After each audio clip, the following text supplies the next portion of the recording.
Statistically speaking, roller coasters are incredibly safe. In fact, your chances of being injured are about 1 in 1.4 million. The chances of being seriously injured are even lower at around 1 in every 16.5 million. With all that being said, there have been accidents on rides, and while the chance of being injured on a ride has slowly been declining, a large part of that is due to lessons learned from past accidents. In this supercut documentary video, we'll be diving deep into what has caused several significant ride accidents in the past. As this is a supercut video made out of videos from my What Really Happened series, if you would like to learn more about any of the particular accidents we discuss, you can watch the full video for that accident linked in the description. One of the most common causes of ride accidents is a mechanical failure in some way. While this is the least likely cause of ride-related injuries, speaking to how rare mechanical failures truly are. Mechanical failures can happen for many different reasons. We'll start by examining the case of Bullet Coaster at Happy Valley, Shenzhen. In this case, a roller coaster rolled back after not clearing the first hill after a launch. It then failed to slow down, resulting in it crashing into a train in the ride station. The investigation would be headed by the city of Shenzhen, who would create their own special investigation team for the accident. They would examine every aspect of the ride, starting with the direct mechanical cause of the accident, and expanding to the maintenance procedures, contractors that worked on the ride, and the management of Happy Valley. The investigation team first examined the direct mechanical cause of the accident. Looking at train number 1, it was clear that the permanent magnetic brakes under the train were destroyed by impacting something prior to the collision with train number 2. From this, they moved on to look at the launch track. Along the launch track, there was a section of raisable magnetic brakes that were designed to raise behind a launching train in order to slow a train that rolled back after not clearing the first hill. They examined these brakes. They were designed to raise using a hydraulic solenoid connected to a steel mechanism attached to the magnetic brake fin. The investigators found that the bolts holding the brake fins to the rest of the mechanism were loose on several fins. They also found that brake fin number 1 at the very end of the launch track was severely damaged, with some of the bolts designed to hold the fin in place completely broken off. They looked at the other brake fins near brake fin number 1 and determined that if the bolts missing on brake number 1 were missing on these fins, the brake fin would be out of true with the fixed magnetic brake on the train, causing it to scrape against the train's magnetic brake and damage it. This made it clear that brake fin number 1 had loose or missing bolts, causing it to become out of true with the permanent magnetic brake under the train. When the train passed over it after rolling back, it collided with the brake fin and destroyed the permanent magnetic brake under the train, making it impossible for the other brake fins to slow the train. With the direct cause of the accident unveiled, the investigation turned to how this could be allowed to happen. The investigators examined the maintenance practices at Happy Valley and found some alarming facts. The department had struggled to keep positions filled, and the head of maintenance position had been vacant for over a year. They also examined logs for repairs on Bullet Coaster and found that from July to October there had been 23 mechanical failures on the ride, ranging from mechanical to electrical issues. This was contradicted by investigators uncovering information from a Happy Valley employee WeChat group that showed that the ride had actually had in excess of 100 failures in this time frame, and most issues were not being taken seriously by maintenance at the park. They also found that the brake fins on the ride had a service life from S&S of 10 years. At the time of the accident, they had expired by over 14 months. Additionally, they found that in 2018, Happy Valley stopped buying replacement bolts from S&S, instead buying bolts made locally that were of slightly lower hardness. This, combined with the age of the equipment, meant that in 2019, bolt failures had become more common, with brake fin bolt breakages being documented at least 9 times between April 2019 to December 2022. Each time a bolt broke off, it was simply replaced with a new one, with no investigation occurring to determine why this was an emerging issue. The ride's dilapidating condition was known to Happy Valley, as in April 2023 they put a contract out to bid for the ride's refurbishment. The winner of this contract was the Run Chain Group, a repair contractor that had worked with Happy Valley before. The Run Chain Group would take a half-hearted approach to refurbishing the ride. They would primarily replace bolts on the launch track as well as perform other small repairs. They would also contact S&S and ask what needed to be done to the ride. S&S responded by explaining that the raisable magnetic brake fins on the ride had exceeded their 10-year lifespan and needed to be replaced. They also expressly stated that if they were not replaced, they could become out of true and impact the permanent magnetic brakes under the train. They sent this information to both Runchain Group and Happy Valley in an email on June 14, 2023. This email would be ignored by both groups, with Runchain deeming it too expensive to replace the brake fins under the contract they had signed with Happy Valley, and Happy Valley assuming that Runchain did the required work. The ride would reopen in late June 2023 from the supposed refurbishment by Runchain Group. From here, we can reconstruct all the events that contributed to the accident. On October 27, 2023, Bullet Coaster was operating normally, or as normally as it was capable of operating at this time. The ride had received a major refurbishment from Runchain Group a few months prior. However, with little work being performed, the ride was still well overdue for several major overhauls, including the replacement of every raisable magnetic brake fin and mechanism on the launch track, as these parts were now over 14 months expired. Train number 1 was loaded with guests and moved into the launch track. Behind it, train number 2 pulled into the station and began to unload. Train number 1 connected to the launch system and was launched. Partway through this launch, the computer system, also in disrepair, detected some kind of problem and aborted the launch. This caused the magnetic brakes to raise and the launch to stop accelerating the train. The train passed over the brake fins and slowed slightly before going partway up the first hill. The train fell backwards down the first hill and back into the launch track area. Brake fin number 1 at the end of the launch track was out of true with the magnetic brake under the train due to a loose bolt on the brake fin breaking when the train last passed over it right after the launch was aborted. This caused it to scrape against the set of permanent magnetic brakes under the train and caused the brakes to be destroyed. This made them ineffective as the train passed over the remaining magnetic brakes. The train continued moving backwards at great speed towards the station. Just before the station, it hit a set of feeder wheels designed to slow or stop the train at low speeds. The train slowed slightly but still flew through these wheels and collided with the still unloading train number 2 and sent it flying backwards out of the station and into the braking area into a set of mechanical brakes. As we can see from this accident, work on rides is often put out to contractors. In Bullet Coaster's case, these contractors failed to heed manufacturer warnings about replacement schedules.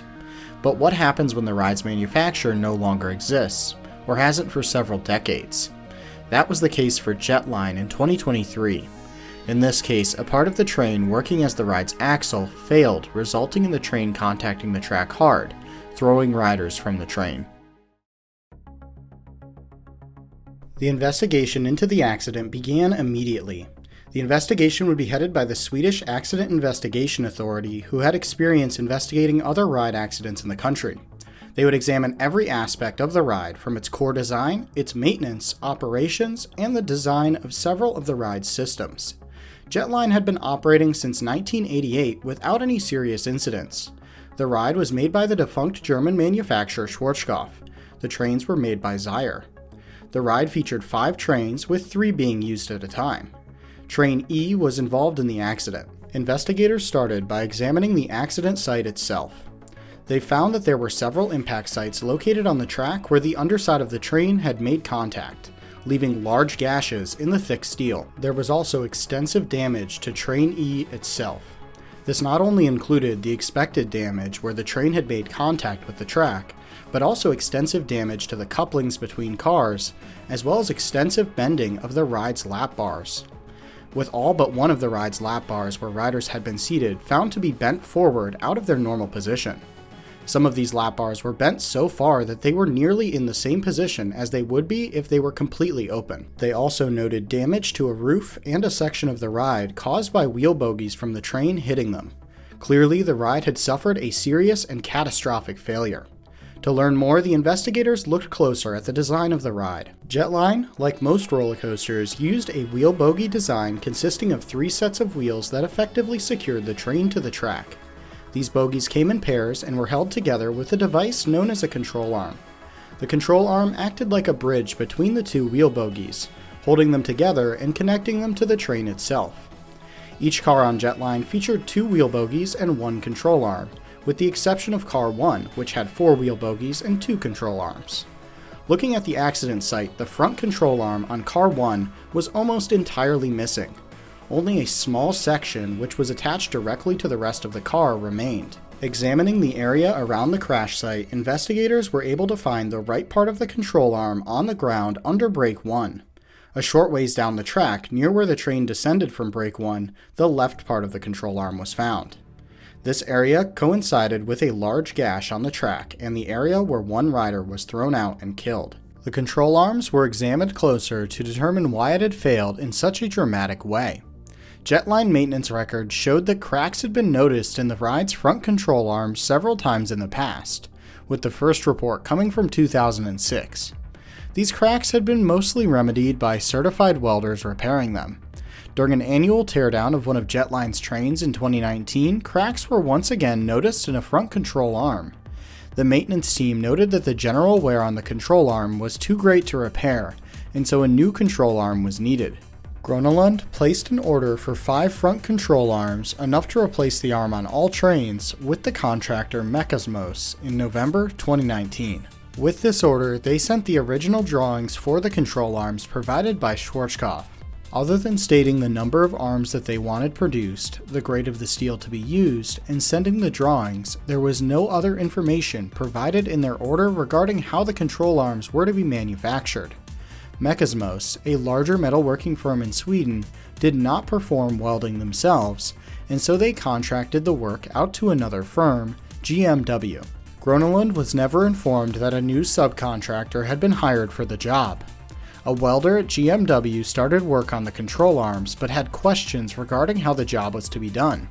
They were unsure of what type of weld was to be done, as well as if the design included a backing bar, which is a steel plate that sat inside the empty space at the point where the control arm angled downwards. As they were not direct contractors for Groenelund, they did not have a way to reach out with any questions.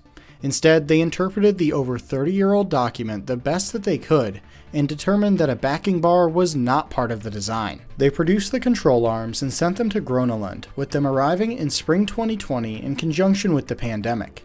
The 5 arms were inspected, and it was noticed that one of them had a significant gash created during its construction. This control arm was marked for scrap. Meanwhile, the control arm, found to be in too poor of condition to continue operating, was replaced by one from a non-operating train from 1988. The ride would not be cycled again until 2022 due to the pandemic.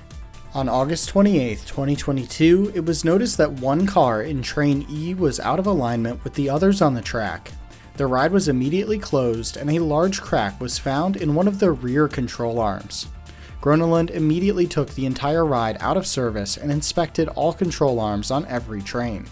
2 additional small cracks were found on rear control arms on trains C and D. Ever since cracks had first been noticed on the ride, Groenelund had been working with a third-party inspection company called Dekra on what to do about them.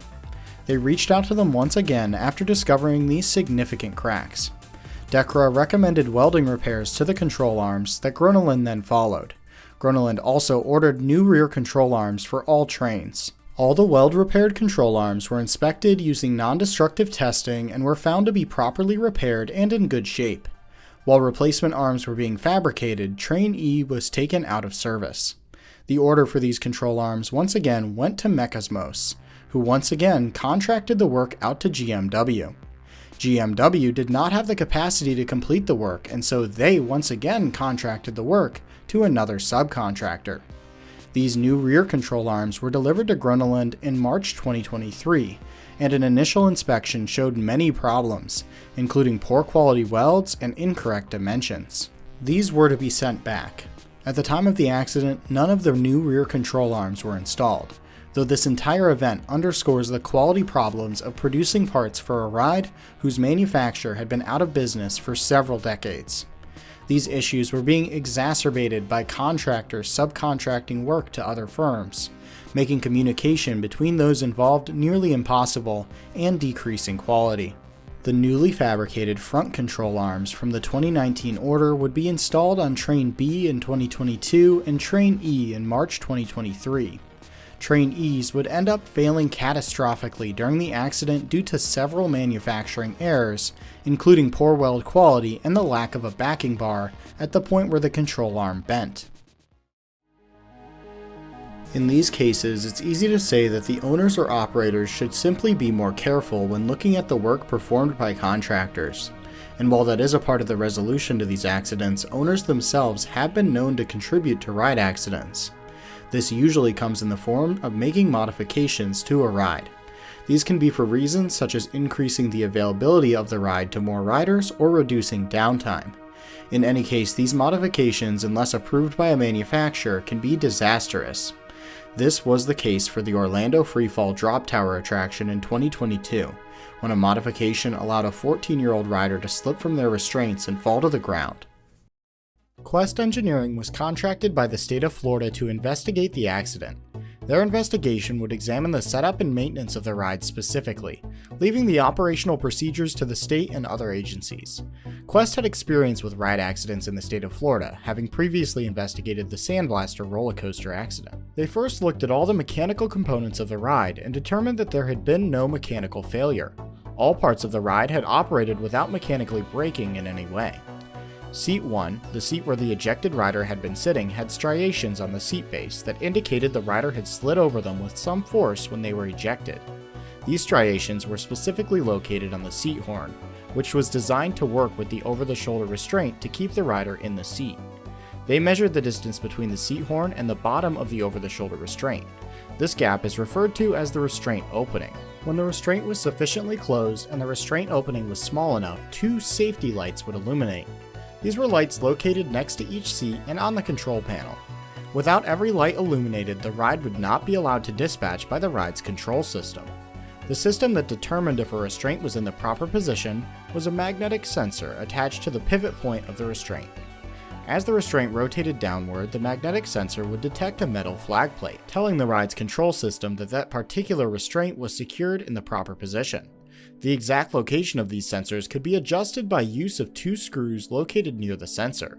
This would only allow for a small change in the position of the sensor, but it would result in a huge change in the restraint opening. The inspectors measured the widest allowable restraint opening of all restraints on the ride, excluding seats 1 and 2, and found that the average opening was between 2.65 inches and 4.28 inches, with an average maximum restraint opening of 3.33 inches. Seats 2 and 1 were measured to have a maximum allowed restraint opening of 6.51 inches for seat number 2 and 7.19 inches for seat 1, where the ejected rider was seated. The inspectors looked at the magnetic seat sensors for seat 1 and 2 and found evidence that they had been adjusted from their original position after the ride had been installed. This was evidenced by wear marks on the steel mounting plates for the sensors. It was found that if these plates had been kept in their original position, the restraint opening for seat 1 and 2 would have been closer to 3 inches, much like the other unadjusted seats on the ride.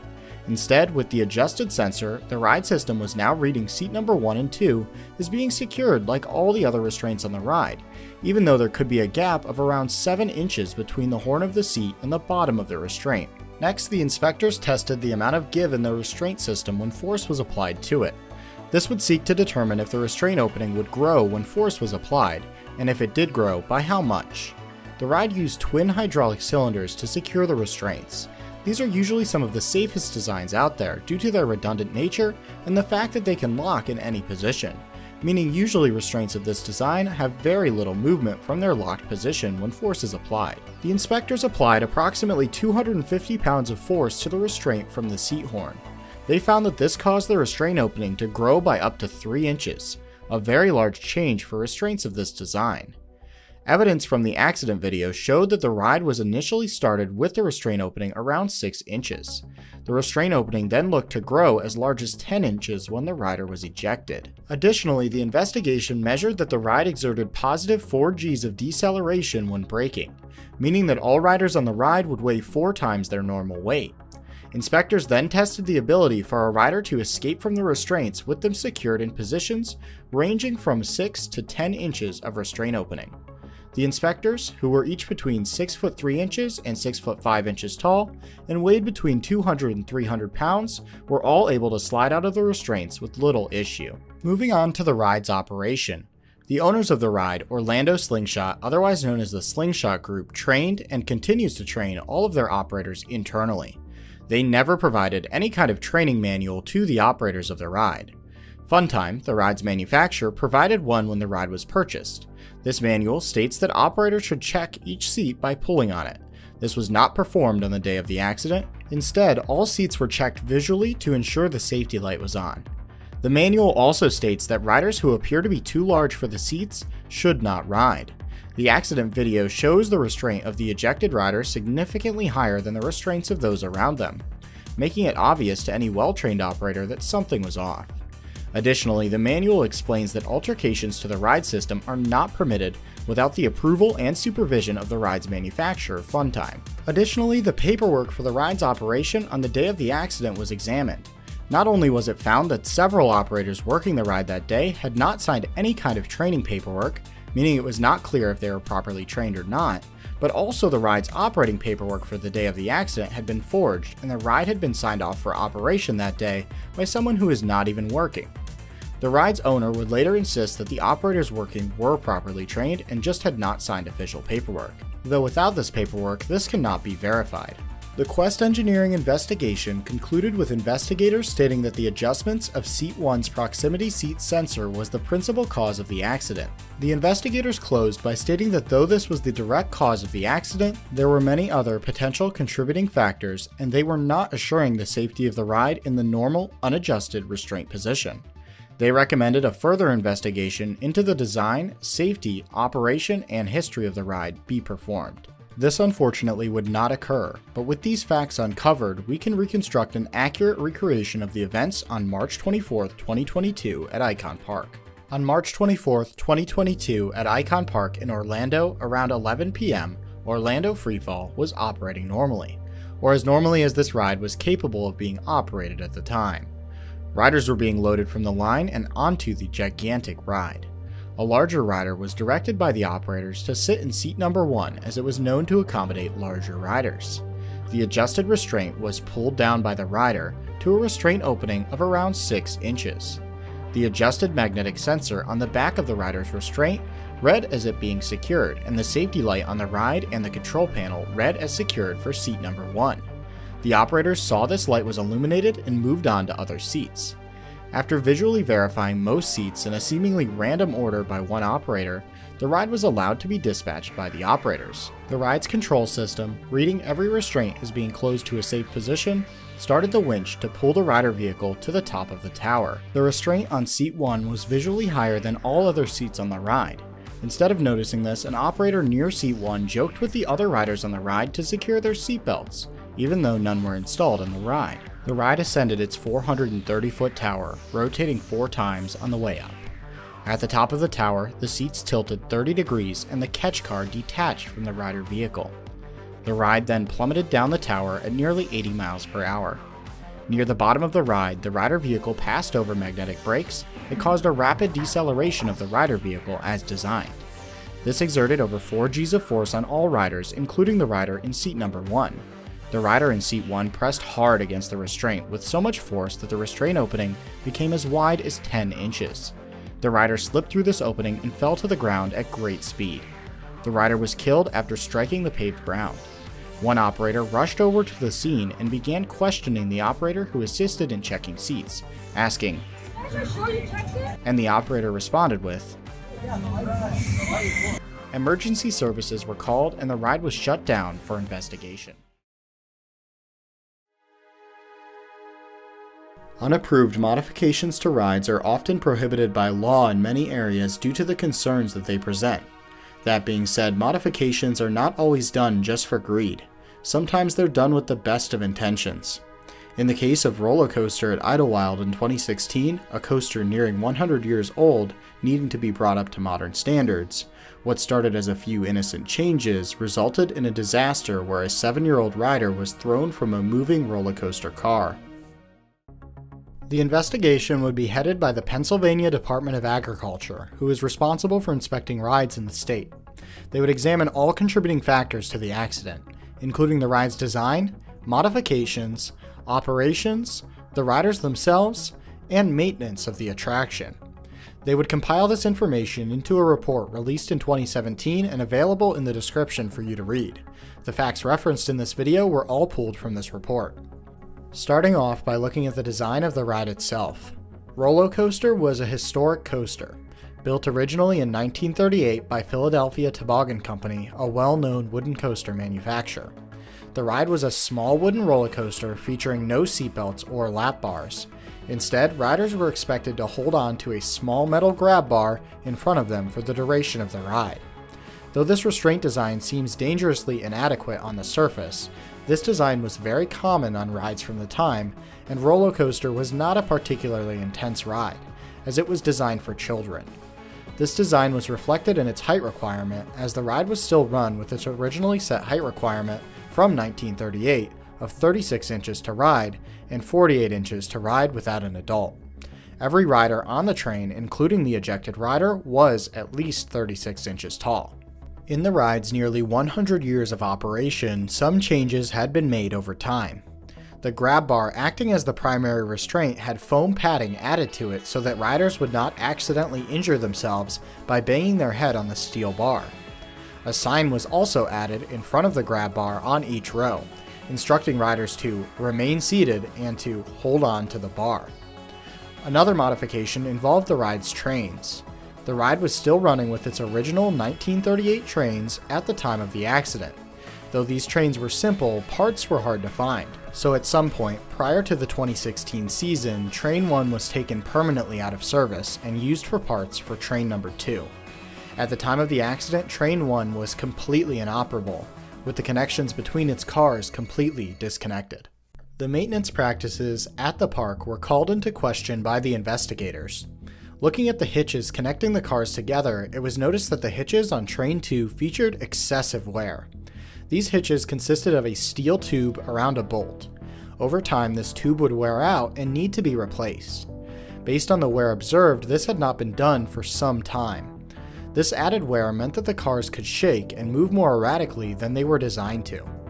Investigators then measured the track gauge. This is the distance from one rail to another. The ride was designed to have a gauge of 33.25 inches. In measurements, it was found that the track gauge could get as wide as 33.75 inches. This meant that the train would experience more jolts and rapid accelerations and decelerations than designed, causing more forces to be placed on riders. The investigators also looked at the turn where the rider was ejected up close and found that the turnbuckles, designed to limit lateral movement of the track, were in extremely poor shape. One was attached to a tree and was unable to be tightened and was laying slack, meaning it was not supporting the track at all. Others were connected to concrete footers in the ground, but these were also found to be extremely loose. The investigators also noted large amounts of vegetation and dirt covering these concrete footers, meaning they likely had not been accessed for some time by maintenance personnel, and that they had likely started to deteriorate. They also observed several footers in this area and noticed that many of them were also buried, with wood exposed directly to the dirt. After observing this, the inspectors suspected that the turn where the rider was ejected was not able to support a fully loaded train properly. To test this, they loaded Train 2 with sandbags to simulate riders and observed the turn where the rider was ejected. In tests, they saw this area moving significantly more than designed. They noticed that this movement was also present in the track itself, as wear on the track itself showed that the track was sliding laterally when a heavy train passed over it. Finally, investigators ran the sandbag-loaded Train 2 with an accelerometer and confirmed that the ride was experiencing a large lateral G-force spike of up to 2 Gs at the point where the rider was ejected. This meant that the lack of maintenance performed on the ride had led to the development of a rough spot that subjected riders to strong lateral forces, much stronger than the original restraints were designed to counter. In addition to all of this, the investigators also found some of the brakes on the ride were missing bolts and were in extremely poor condition. The investigators then looked at the human side of the accident, the riders themselves and the operators. As mentioned before, all riders were above 36 inches tall. However, 3 of the riders were under 48 inches tall. The ejected riders group consisted of 4 riders, 1 adult and 3 children. Each child was required by the rules set by the ride's manufacturer and the park to ride with an adult and away from the loading and unloading opening of the car. Based on witness reports, the group of 4 riders was admitted to the ride area by the ride's operator. They then boarded the train with the adult sitting with the ejected rider in car 3, row 1, and 2 of the older kids seated in car 2, row 2. Witnesses claim that before the ride started, the adult moved to sit with a different child in car 2, row 2, placing the 3-year-old victim with their 7-year-old sibling in car 3, row 1. The ride was started with riders in this configuration. The ride was operated by 2 ride operators, one in the front of the station and one in the rear. When questioned on the accident, both operators stated it was the other operator's responsibility to observe riders for proper seating configurations. In reality, both operators had a chance to prevent the accident, with the operator at the front of the station intended to observe riders in the station, and the operator in the rear of the station intended to observe riders on the lift hill. They also had the ability to stop the lift hill if something was noticed. Obviously, both operators failed to complete this aspect of their job duties, and so investigators looked closer at their training records. Per state requirements, operators must sign checklists to confirm that they are trained on a specific aspect of a ride's operation. Idelwild had done this, but it was noticed that both operators had signed off on a line of the checklist, stating that they were trained and knowledgeable about operating the coaster with 2 trains. This could not be correct, as the ride had not ran with 2 trains for quite some time, including all of 2016. This led the investigators to believe that the training was rushed and incomplete, contributing to the accident. With the facts around the accident uncovered, we can reconstruct a complete retelling of the cause of this accident. On August 11, 2016, Roller Coaster was operating normally, or as normally as it was capable of operating. The ride had opened in 1938 with only a grab bar for riders to hold on to as its restraints. The ride was overdue for several maintenance procedures and was running rougher than designed and subjecting riders to forces it was not designed to. The ride had foam padding added to the grab bars prior to opening for the 2016 season. On August 11th, around 12:02 p.m., 4 riders approached the station. 1 adult with 3 children under 48 inches but above 36 inches. It was a hot day, around 95 degrees Fahrenheit or about 35 Celsius. The operators, who were poorly trained, did not notice that 2 riders were seated without adults when they required one. They also did not notice the adult with the small riders switch seating positions. The train was dispatched from the station and climbed the lift hill. The rear station operator did not notice the improper seating arrangement as the train climbed the lift. The train detached from the lift hill and began to traverse the track. As the train approached the turn to return back to the station, the on-ride photo camera snapped this photo, showing the 3-year-old rider holding onto the grab bar with their arms rather than their hands, as the foam padding was too large for them to hold onto with their hands. As the ride traversed the turn, the poor maintenance practices caused a sudden jolt of 2 lateral Gs. This caused the 3-year-old rider to be ejected from the train, hitting a fence and landing on an asphalt service road. The train returned to the station and the ride was shut down for investigation. The 3-year-old rider was taken to the hospital and was able to make a recovery. In the case of Roller Coaster, many different things went wrong that led to the accident. This is often the case as single points of failure are avoided by competent ride designers. Unfortunately, not all rides are created equal, and with illegal rides coming from Henan Province in China, quality is anything but guaranteed. Manufacturers in this region are known for their poor quality, so much so that the Chinese government is actively working to shut down the production and export of these rides. The poor quality and design of these rides resulted in one of the shortest-lived rides of all time, Scream at Longshan Park, which in 2015 operated for only about 5 minutes before a serious accident occurred when the ride started as riders were boarding the attraction. The local police would take over investigation of the incident and quickly determined that the amusement park was operating illegally. Not only was the park missing permits required to open, but the majority of the rides in the park were made illegally. China has a problem with unlicensed and illegal rides being made in factories in Henan Province. These rides are made by pop-up factories that have little experience with rides. This will get its own video in the future, but know that they usually focus on small children's and family rides that have a broad appeal.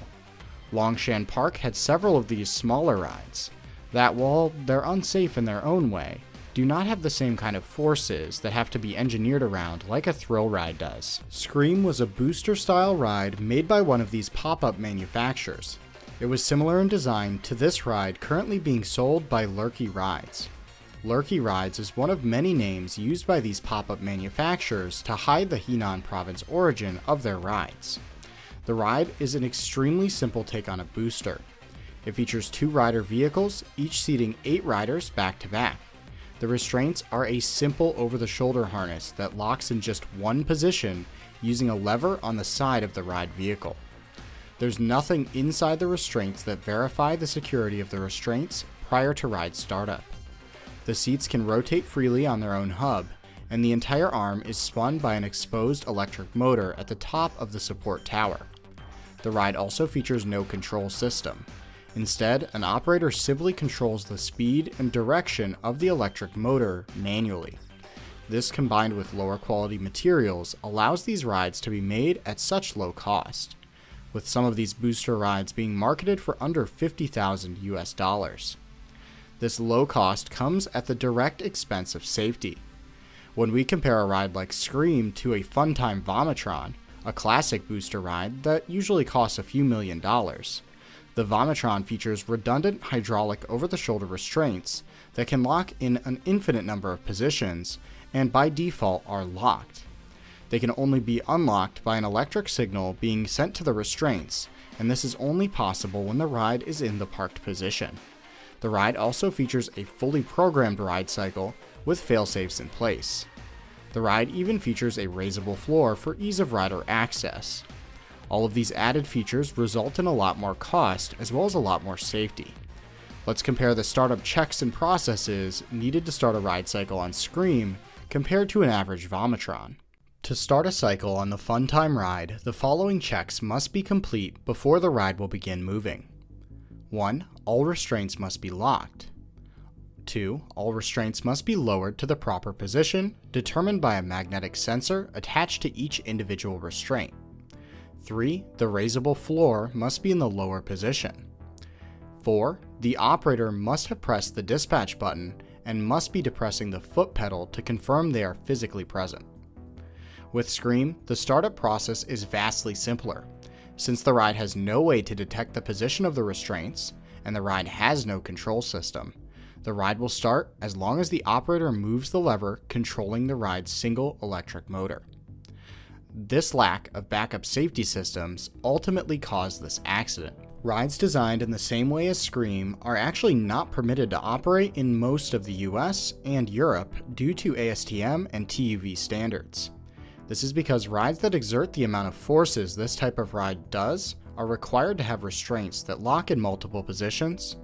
They're required to have some sort of fail-safe in the event the primary locking device on the restraint fails, and they're required to have some kind of external means of restraint verification, such as a sensor that tells the ride's control system if an individual restraint is secured.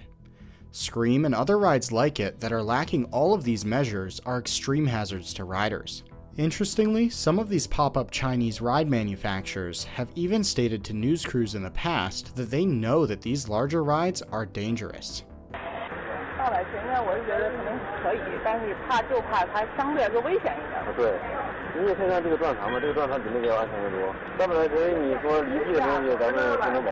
With the workings of this ride and its background uncovered, we can reconstruct the accident.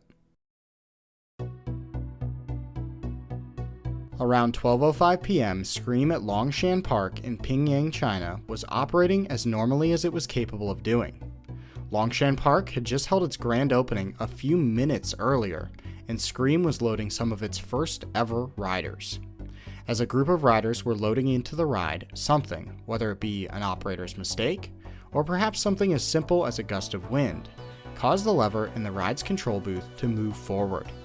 This started the electric motor that controlled the ride. The ride raised rapidly into the air and began spinning during its normal cycle. 3 of the loading riders moved away quickly and were only thrown a few meters.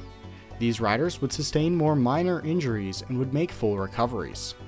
2 riders attempted to hold themselves into the ride and would be thrown out as they experienced the strong negative G's near the ride's peak. These riders would fall from the full height of the ride and would die from their injuries. The ride and newly opened park would be closed by the local government soon after. The park's owner would be arrested as the park and the rides in the park were missing required documentation to operate, and this had contributed to the accident. The park would be shut down after operating for just a few minutes and would be demolished in 2018. Poor design is not limited to just Henan Province rides. In some cases, such as a handful of US states, there is no oversight on amusement rides.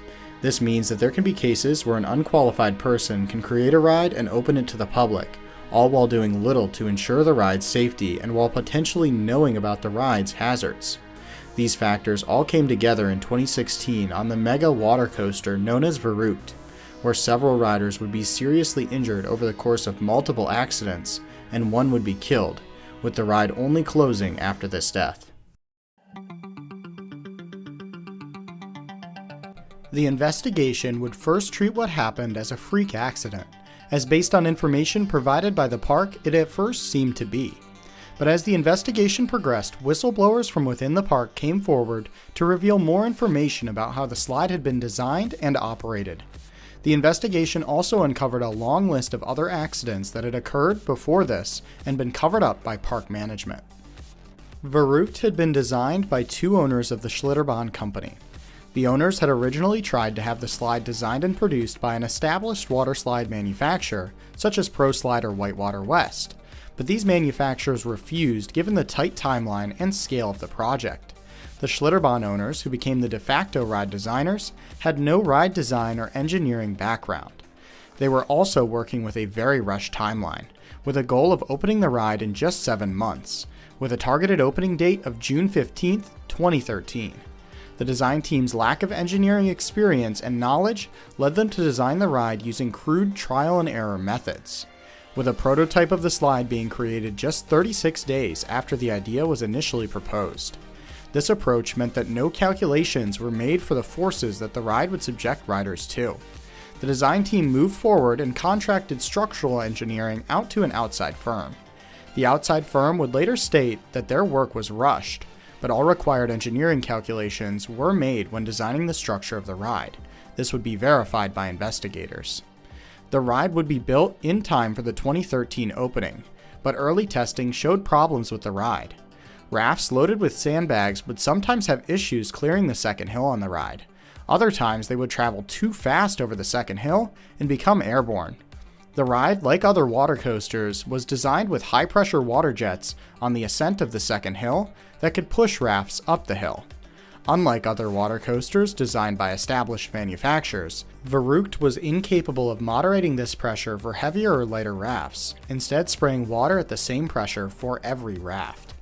Early testing resulted in the addition of more water jets to ensure slow rafts would make the second hill, as well as the addition of a brake in the form of a rubber-like mat at the bottom of the first drop and at the start of the second hill. Even with these modifications, it was still found to result in too many rafts going airborne over the top of the second hill. So over the off-season from 2013 to 2014, the ride had its second hill reprofiled to be less steep. Testing in early 2014 showed promising results, with rafts going airborne with much less frequency. The designers of the ride, satisfied with the new design, added netting over the entire slide path in an attempt to keep riders from being ejected from the slide if a raft was to go airborne. With all the modifications complete, the designers spoke to an outside consultant for feedback about the ride's design. The consultant stated that the ride had a high risk of sending riders airborne and recommended a minimum age of 16. The designers ignored this recommendation and set a minimum age of 14. However, before the ride opened, the designers decided to forego this entirely and have no age minimum, with just a height requirement of 54 inches and a weight requirement for the whole raft between 400 and 550 pounds, with no single rider being allowed to be more than 300 pounds. The ride would have its 2014 opening delayed several times as further testing was performed. In early July 2014, the ride was tested with an accelerometer, which measured the G-forces riders were subjected to. The accelerometer data showed that riders would experience significant negative G-forces, especially on heavier rafts. Per ASTM requirements, the ride would need to be fitted with some kind of upstop mechanism to prevent the rafts themselves from lifting off the trough.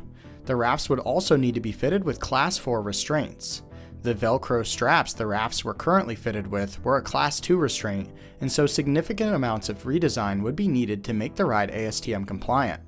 Additionally, the netting added late in the design did not pass the rider clearance envelope stipulated by ASTM. Luckily for the designers, there was no law at the time in Kansas requiring amusement rides to be compliant with ASTM standards. Just a week later, on July 8, 2014, the slide would be signed off by its manufacturer, the park's co-owners, that it was safe, operational, and ready for public use, provided it's used in accordance with the provided owner's manual. The owner's manual, written by the two owners, was severely lacking in detail and would end up contributing to the ride's rapid deterioration. Required maintenance procedures were only lightly covered, leaving much up to interpretation. The rafts were also problematic. The inflatable section of the raft was made by established waterslide raft manufacturer Xebec. However, seats and restraints added as part of an insert to the original raft provided by Xebec was designed by the same designers as the slide itself. The rafts would be labeled with letters attached to the aftermarket inserts. Raft B became known for running generally slightly faster than the other rafts for unknown reasons. The ride opened for all guests on July 10, 2014.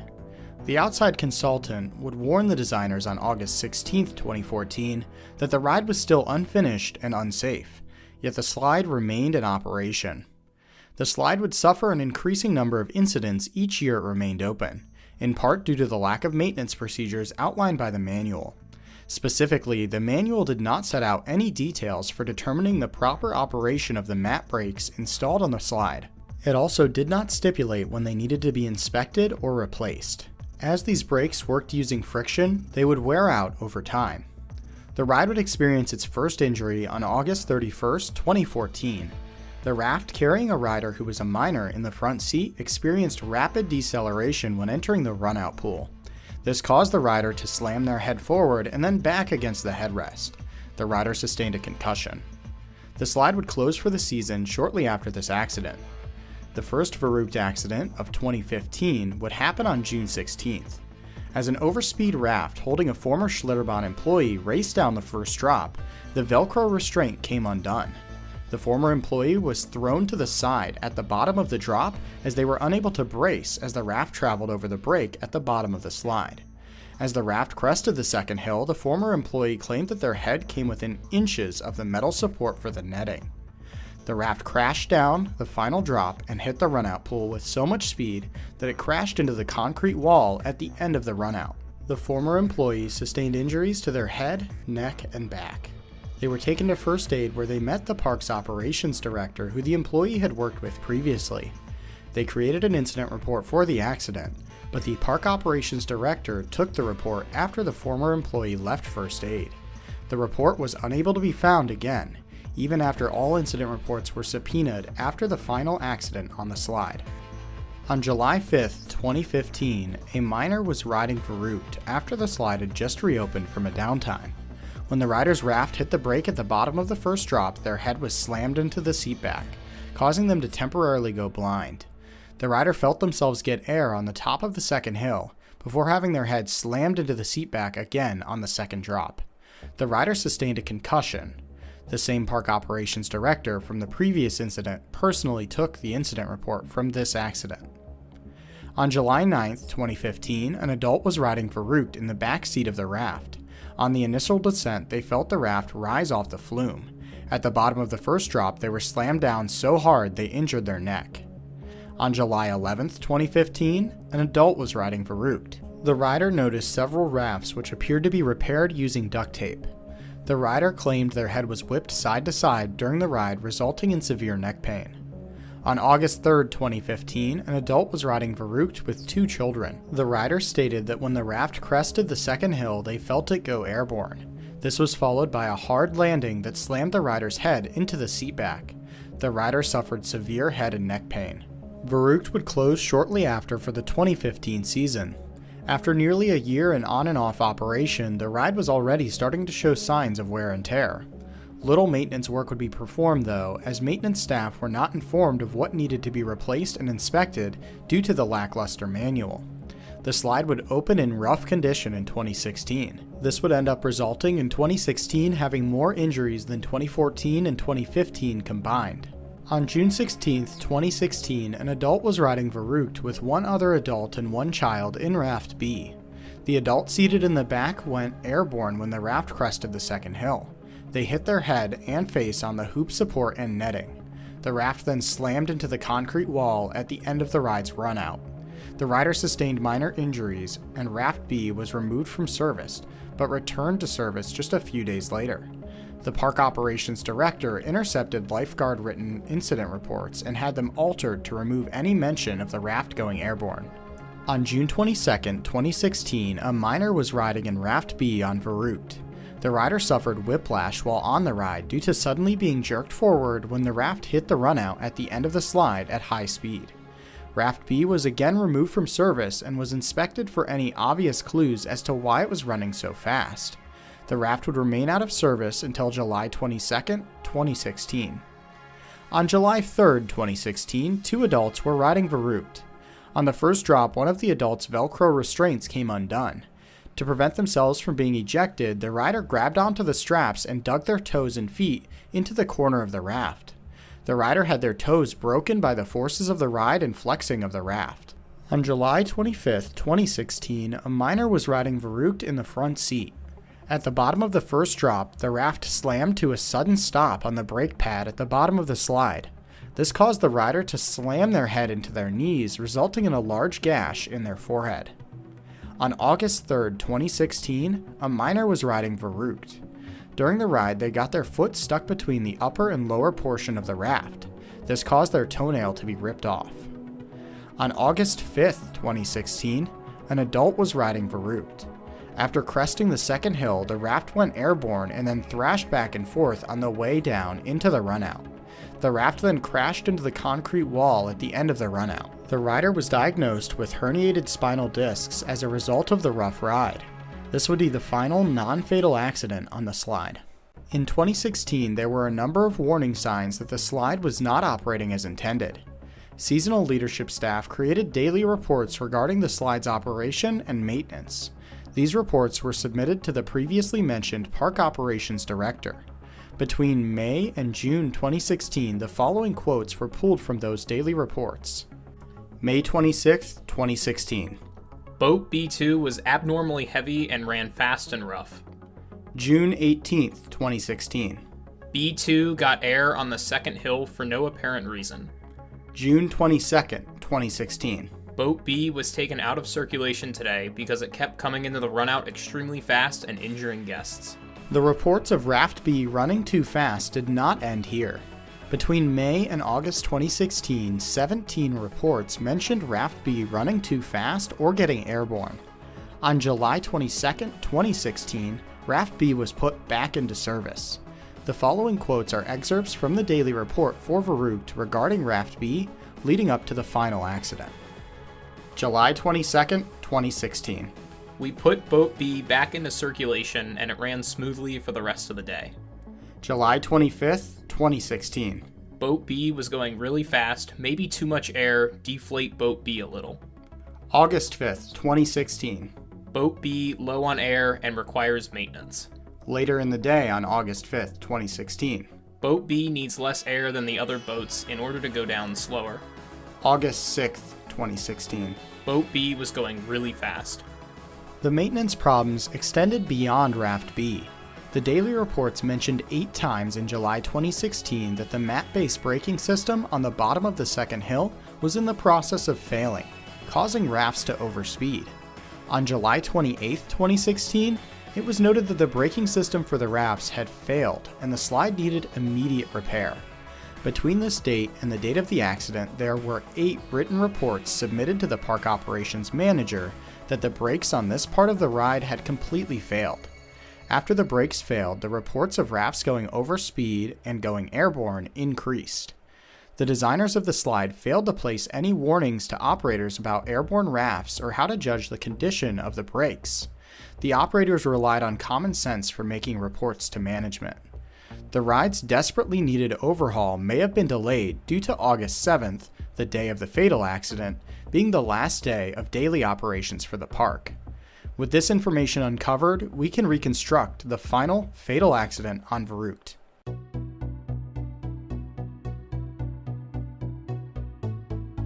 On August 7, 2016, around noon, Verruckt was operating in a deteriorated state.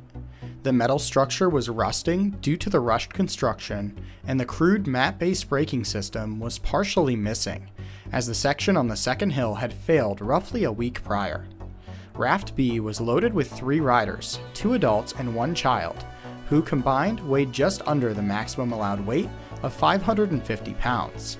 Raft B had returned to service a few weeks prior and was noted in the previous day's daily report to be running really fast.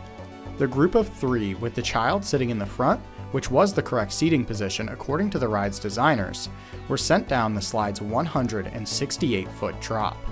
The lack of a brake on the bottom of the first hill caused the raft to go airborne on the top of the second hill, sending the child and other riders directly into the steel support for the netting.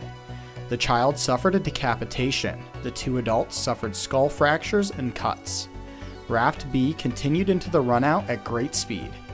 The ride was closed and the investigation was launched. Poor design is not always as obvious as on Scream or Verruckt. Sometimes a poor design may take years to show itself. This is especially hazardous when mixed with other factors like poor maintenance. These poor design problems may exist for several decades without any signs of problems, only showing themselves when just the right conditions arise. This can be seen in the 2023 accident at the water park Birch Bay slides on a slide known as Hairpin. In this case, the slide had been in operation since the 1980s, when suddenly a rider's foot sustained serious lacerations after going through part of the slide. The investigation would be headed by the Washington State Whatcom County Department of Health and Community Services. They would start with a site visit to examine the slides themselves. On this site visit, they would discover a large hole in the splash guard for the hairpin slide. The injured rider's foot had impacted this section of the slide splash guard and broken through the fiberglass, causing the injuries to their foot and leg. To learn more, the investigators asked about the design of the slides. The slides were made by an unknown and now defunct manufacturer for the park's opening in 1985.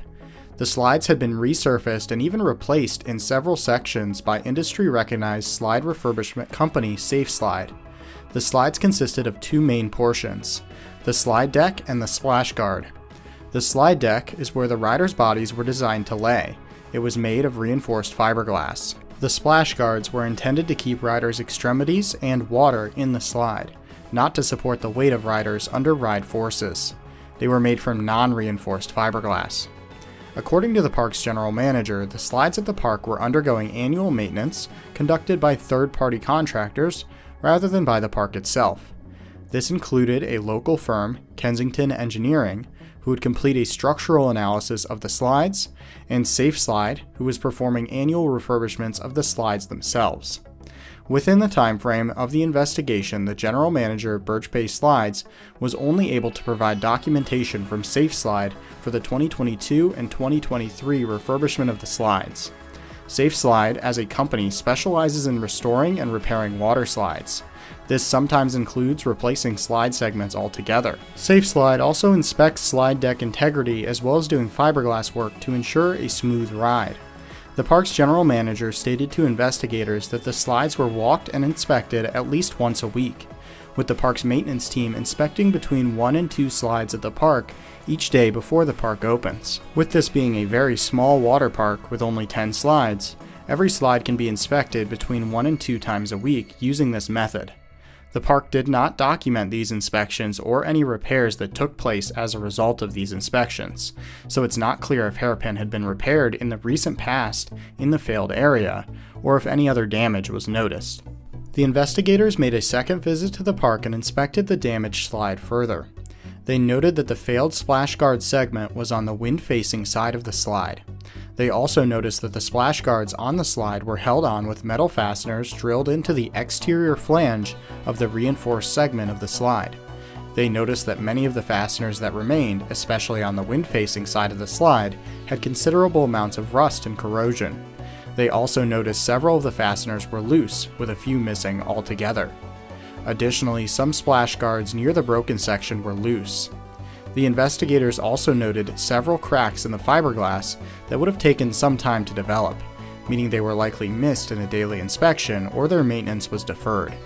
Again, the park maintenance log for inspections were unable to be recovered by the investigators, meaning there's no way of knowing if these problems were noticed or not.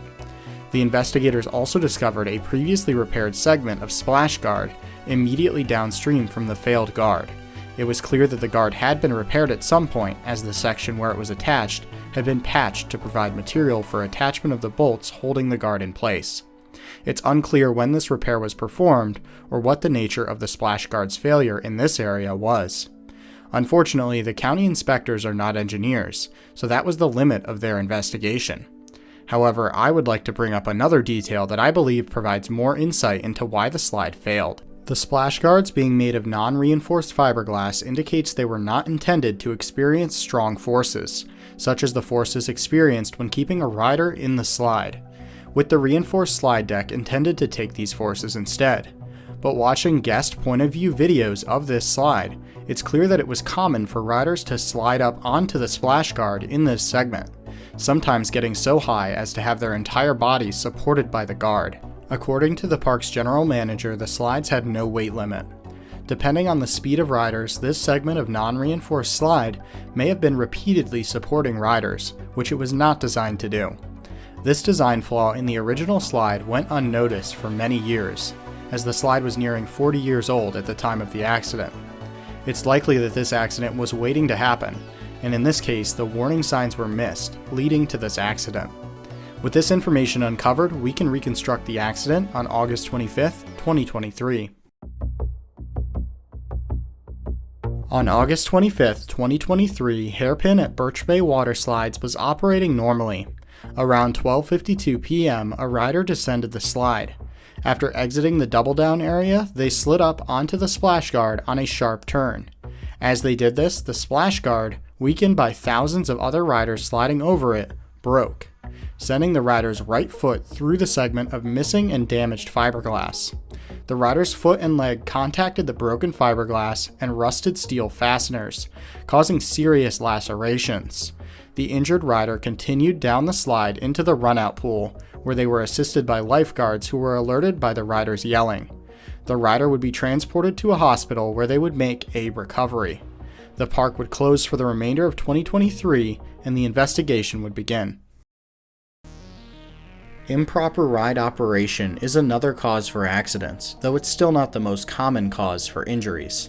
Safe ride operators should be thoroughly trained and audited on the procedures for the ride they are working. They should be intimately familiar with the ride they are working and should be able to anticipate problems that could occur and how to solve them. Ideally, they should also be audited by an outside firm.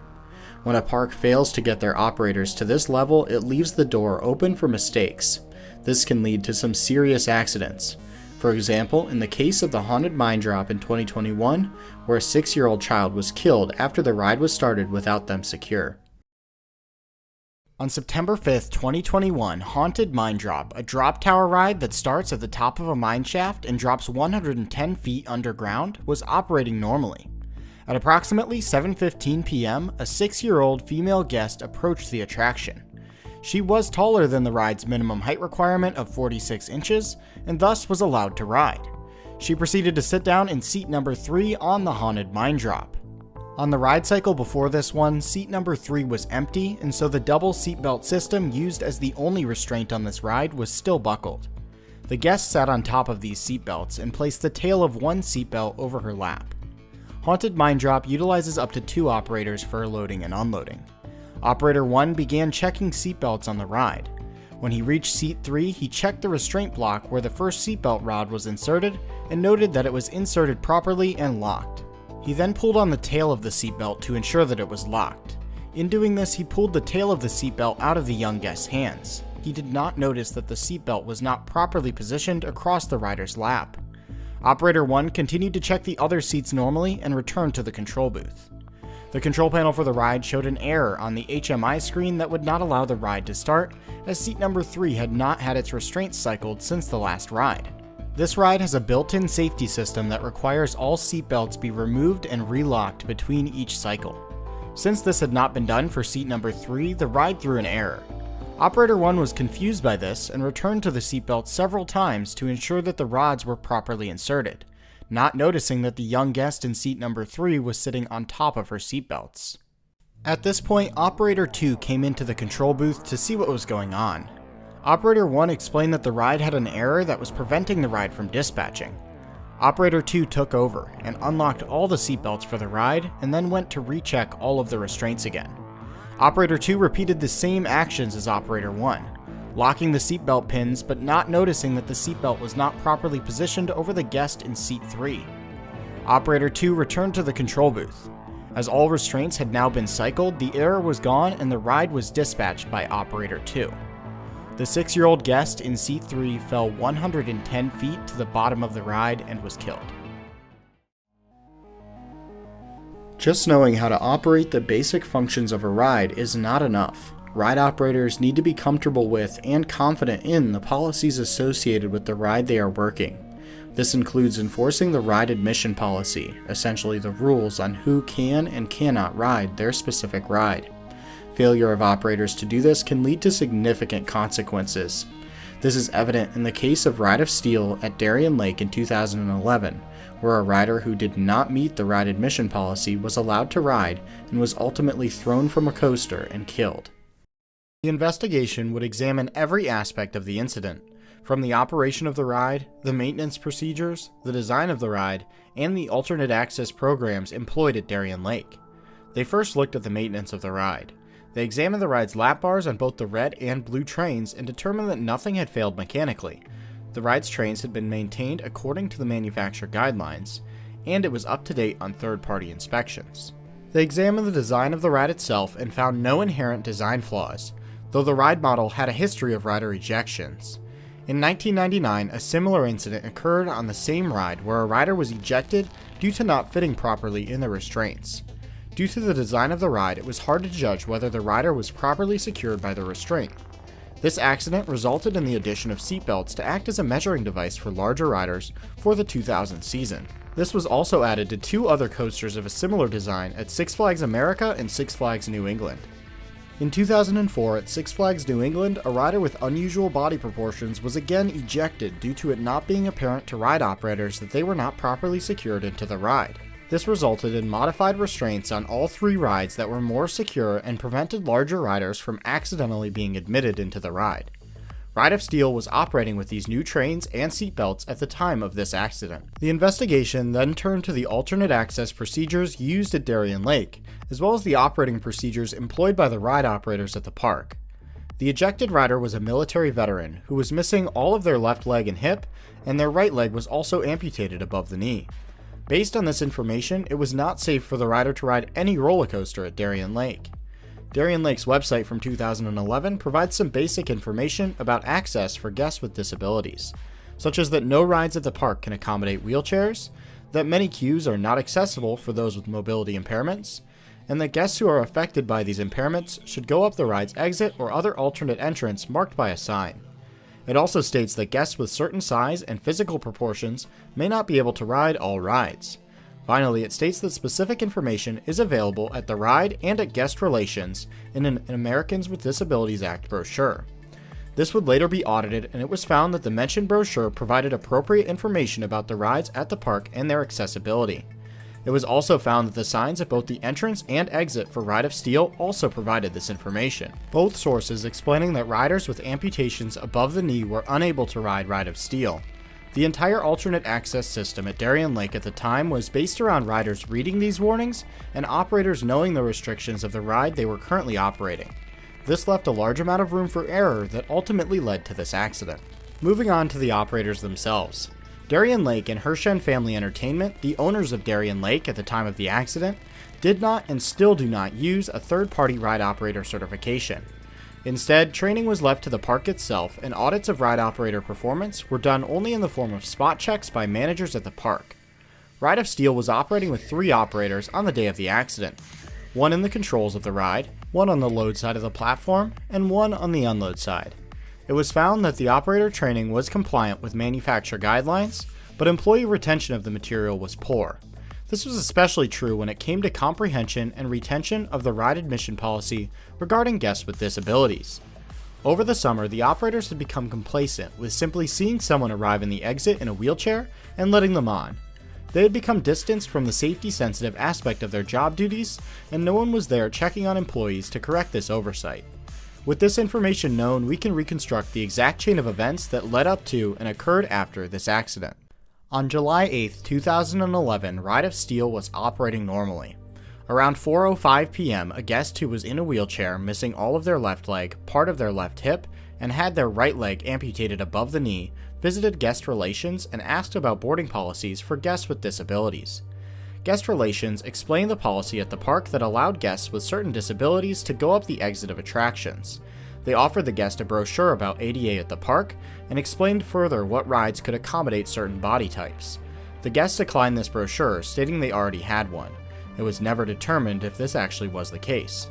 Before leaving guest relations, the staff explained to the guests that they would need to transfer to all ride units without help from staff members.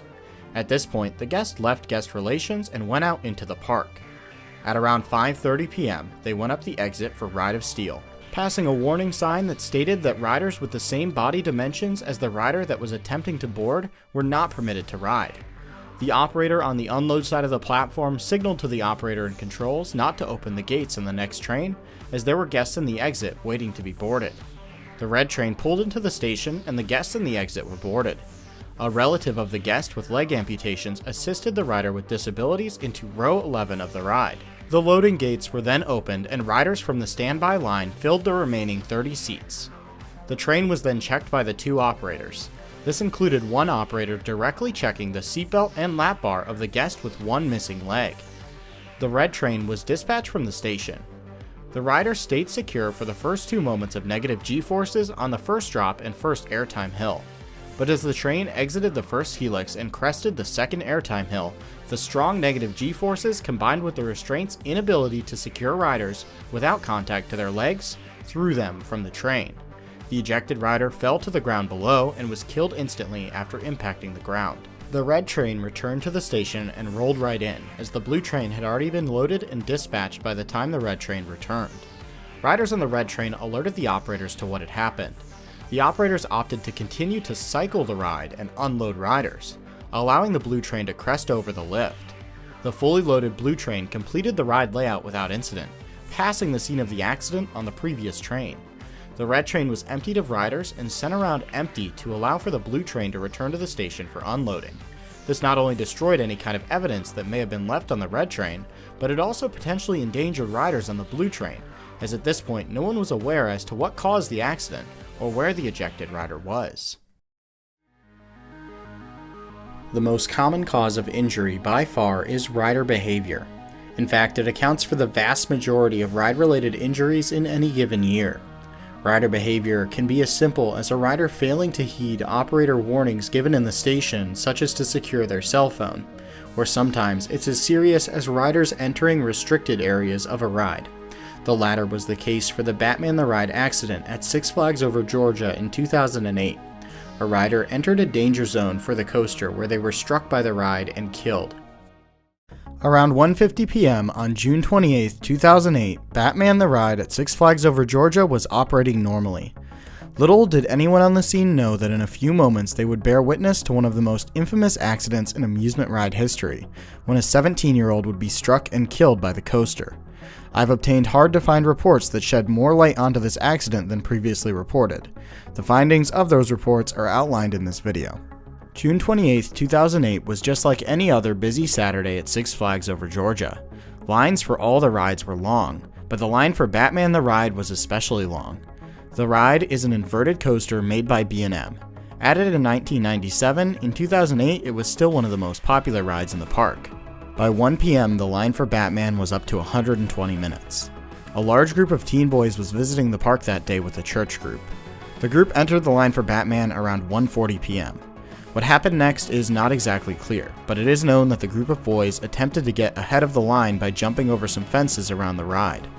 The group eventually ended up right here, right along the perimeter fence of the ride near the parking lot. Due to the danger presented by the ride inside of these fences, Six Flags had placed a security position near the fence in the parking lot.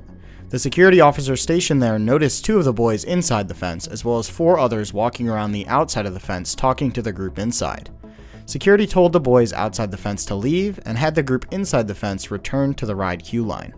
It's worth noting that the group of 2 inside the fence were not in immediate danger, as they were not directly in a ride danger zone, just a restricted area not intended for unauthorized access. As security was escorting this group of 2 back to the queue line, they noticed another boy in the ride's danger zone, directly under the operating ride, apparently attempting to reach the group security was escorting. Security ran over to the boy in the ride area. By the time they got there, they saw one boy running away rapidly from the ride and another boy laying on the ground motionless as the coaster train flew by. Guests in the Flash Pass line were able to fully witness the event. Rider behavior can be unpredictable, especially when dealing with young riders. This was shown to be true at Fun Spot Kissimmee in 2023. Here, a young child who was tall enough to ride stood up and became free from their restraints, resulting in them being flung from a Wild Mouse-style coaster. The investigation would be headed by the Florida Department of Agriculture and would seek to determine what caused the ejection. They would examine every aspect of the ride, including its operation, maintenance, and the riders themselves. The state first contacted Zamperla, the Italian manufacturer of the ride, to determine if the ride was in mechanical compliance. Zamperla first looked at the ratcheting paws that secure each lap bar in the locked position. In 2014 at Mount Olympus, this exact same model of ride suffered a rider ejection when these paws were not properly maintained by Mount Olympus. Zamperla found that the paws on Galaxy Spin were functioning properly and were being maintained according to their specifications. They next cycled the ride with an accelerometer to determine if the ride was running too fast. The accelerometer testing determined that the ride was running according to Zamperla's specifications. Finally, Zamperla reviewed the restrictions on riders that FunSpot had in place, including a rule that riders must be at least 48 inches tall to ride alone and at least 42 inches tall to ride with an adult. They reviewed these policies and found them to also be in compliance with their own recommendations. With Galaxy Spin cleared of any mechanical malfunction, the state's attention then turned to the ride's operation. At the time of the accident, they obtained all operating and training records from FunSpot related to Galaxy Spin, much like the state had done for the Orlando FreeFall accident a year prior. Unlike Orlando FreeFall, the state found that all operating documents for the ride had been completed properly, and the operator training was up to date and thorough. About a year prior to this accident, FunSpot Parks began using IROC, or International Ride Operator Certification, to train and audit their ride operators. IROC is somewhat of an industry standard for ride operator training and certification that has slowly become more and more used at parks over the last few years.